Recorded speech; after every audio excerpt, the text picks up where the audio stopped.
What's up mga kaduit, ayan at mayroon tayong binubuong Wave 125 dito.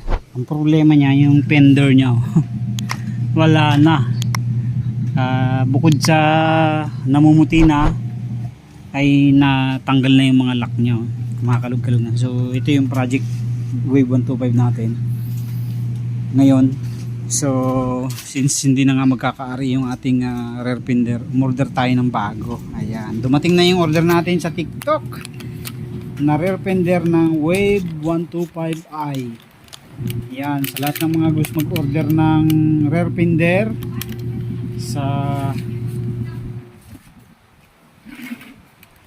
TikTok, ayan, 244 lang yan mga kapatid, 244.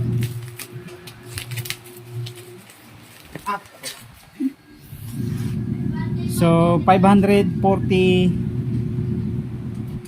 plus lang yan mga kadit, kasama ng shipping.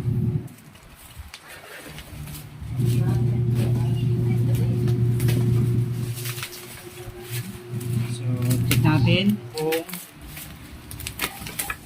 okay ba ang kanyang itsura. Ayan, kita natin na mayroon na nakalagay na Honda sa ilalim. Kita natin.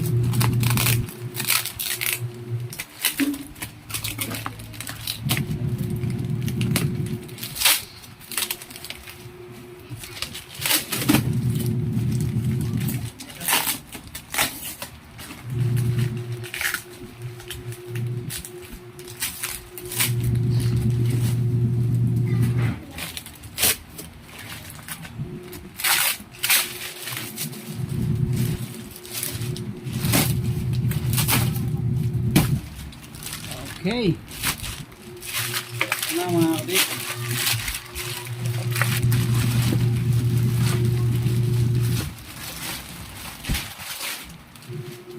Ayan, ayos na ayos, good quality oh. So maayos na maayos siya mga kabit. Sa halagang 540 plus pesos kasama na shipping ay mayroon na tayong bagong rear fender. Ayan, Honda Fenderer, ayan, Honda. So ayan na, ito na yung ating isasalpak dito sa ating Wave 125i.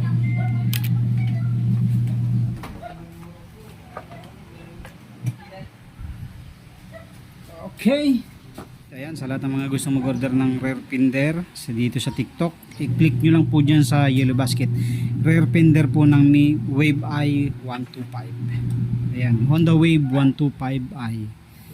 So nandyan lang po sa yellow basket natin for only 540 plus pesos. Meron po kayong bagong rear fender na good quality, made by Honda.